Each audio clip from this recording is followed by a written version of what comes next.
기대해 나에게 주신 하루를 때론 피곤하고 일어나기 싫고 널 깨우는 알람 소리에 짜증도 나겠지만 안녕하세요.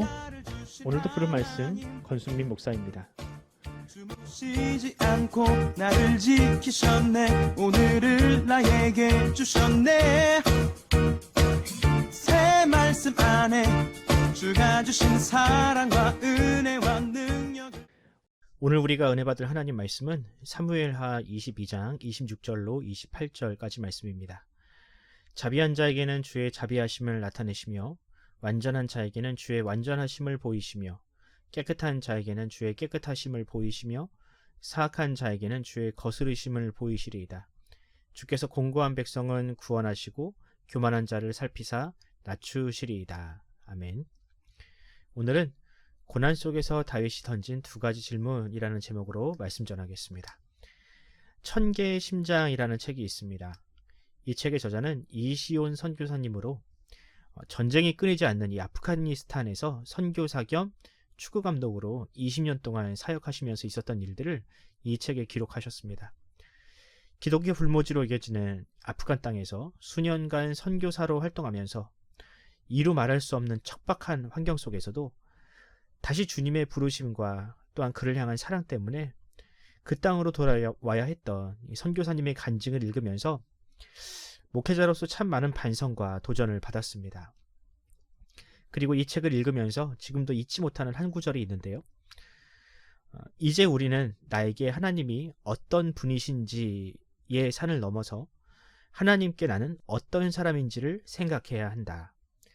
예수님을 만난 시간이 길어질수록 우리의 신앙도 나이가 들어야 한다 라는 말입니다. 어찌 보면 너무 당연한 말이고 또 추상적인 말처럼 보이지만 저는 이 말이 가슴에 많이 와닿았습니다.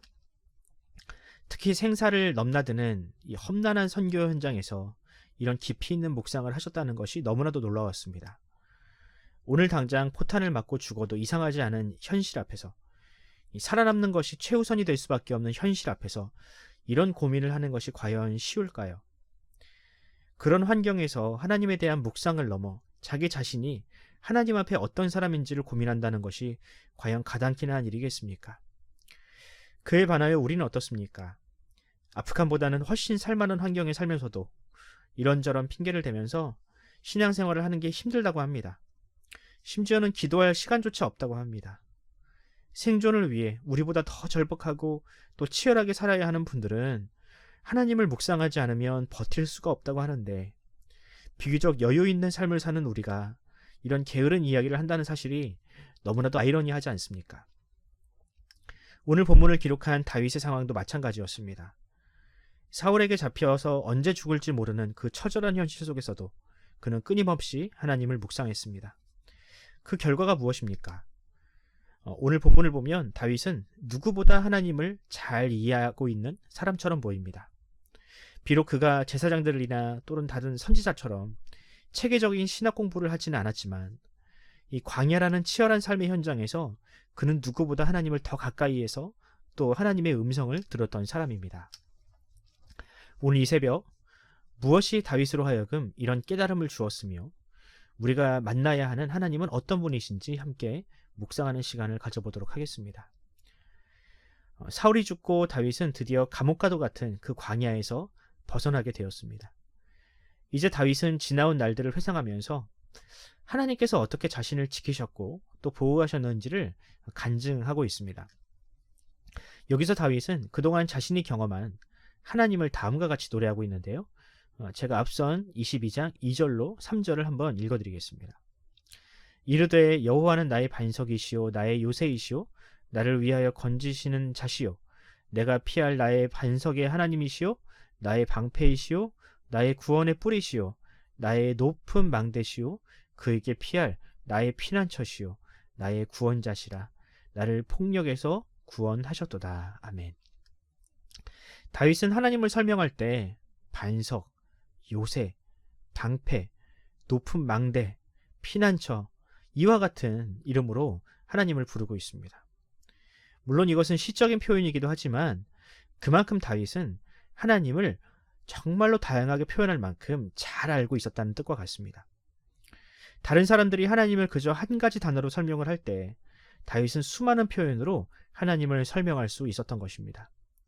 왜냐하면 그는 다른 사람이 경험한 적이 없는 하나님의 은혜, 구원, 자비와 섭리를 경험했기 때문입니다. 무엇이 다윗에게 이런 지혜를 주었을까요? 그에게 이런 지혜를 준 것은 다름 아닌 고난, 그 고난이 그 지혜를 가르친 스승이었습니다. 또 다윗은 하나님에 대한 이해를 넘어서서 나는 누구인가, 또 사람은 무엇인가, 사람은 과연 하나님 앞에 어떻게 살아야 할까라는 묵상을 하였습니다. 제가 오늘 본문 26절로 28절을 다시 한번 읽어드리겠습니다. 자비한 자에게는 주의 자비하심을 나타내시며 완전한 자에게는 주의 완전하심을 보이시며 깨끗한 자에게는 주의 깨끗하심을 보이시며 사악한 자에게는 주의 거스르심을 보이시리이다. 주께서 공고한 백성은 구원하시고 교만한 자를 살피사 낮추시리이다. 아멘. 이처럼 다윗은 다양한 삶의 국면을 통해서 하나님께서 인생을 어떻게 대하시는지를 배웠습니다. 하나님은 자비를 실천하는 사람에게는 자비를 베푸십니다. 반대로 누군가에게 사악한 마음을 품거나 악을 도모하는 자에게는 또한 그렇게 대하십니다. 하나님은 자비롭지 않은 사람에게 절대로 자비를 베푸시는 법이 없고 아무리 자기 백성이라 할지라도 악한 마음을 품은 자를 도우시는 법이 없습니다. 바로 이것이 다윗이 경험한 하나님이었습니다.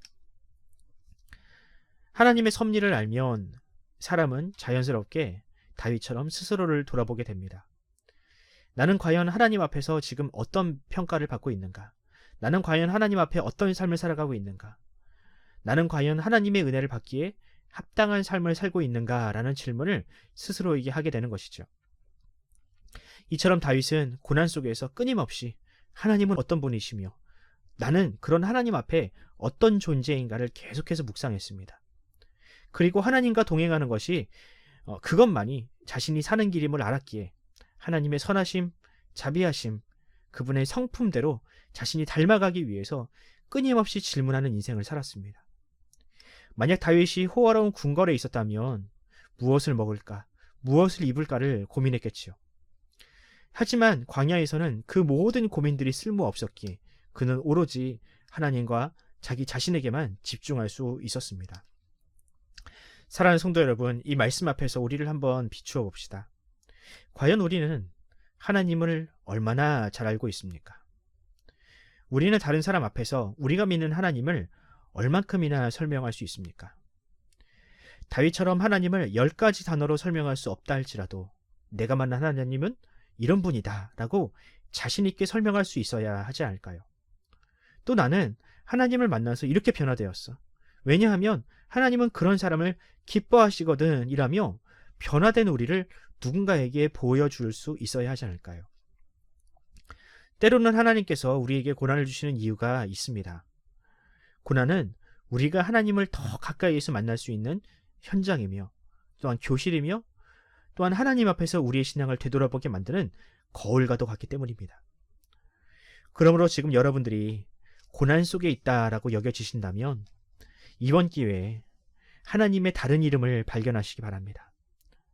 다윗처럼 그분이 나의 방패시다, 나의 산성이시다, 나의 요새이시다 라고 고백했던 다윗처럼 이전에는 알지 못하는 하나님의 이름을 여러분들이 발견했으면 좋겠습니다.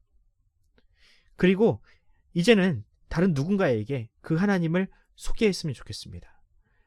우리 하나님이 이런 분이시고 내가 지금 그분을 만나 이렇게 변화되었다고. 지금도 하나님은 살아계셔서 나의 삶에 역사하고 계신다고. 그렇게 간증이 넘치는 우리의 인생 또한 오늘 하루가 되기를 간절히 소원합니다. 기도하겠습니다. 하나님 아버지 은혜와 사랑을 감사합니다. 주께서는 우리를 사랑하심으로 우리에게 자신을 나타내시기 위하여 때로는 우리에게 처절한 고난도 우리에게 허락하십니다. 우리는 그 고난 가운데에서 하나님을 더 깊이 알고 또한 나 자신을 더 깊이 묵상하게 됩니다. 주님, 우리가 그 고난의 현장, 고난의 상황을 낭비하지 않고 그 순간 하나님을 깊이 있게 만남으로 그분을 알고 또한 다른 사람들에게도 내가 만난 하나님을 자신께 전할 수 있는 그런 변화된 그리스도인의 삶으로 살아가게 하여 주시옵소서. 감사드리며 우리 구주 예수 그리스도의 이름으로 기도드립니다. 아멘. 사랑하는 성도 여러분, 우리가 함께 기도합시다. 하나님은 우리를 사랑하십니다. 또한 그분의 사랑은 여전히 우리의 삶 가운데 역사하고 계십니다. 우리가 그 사랑을 믿고 우리가 이 시간 담대하게 주님 앞으로 나아갑시다. 오늘 하루 주님께서 우리와 함께 하실 때 우리 삶이 어떻게 변화되고 또한 역사가 일어나게 되는지 우리가 한번 기대하면서 오늘 하루를 시작했으면 좋겠습니다. 또 우리 자녀들도 우리 공부하고 또한 취업을 준비하고 미래를 준비할 때에 자신의 힘을 넘어서는 하나님의 은혜를 경험하게 해달라고 이 시간 기도하면서 오늘 하루를 시작하도록 하겠습니다. 함께 기도합시다.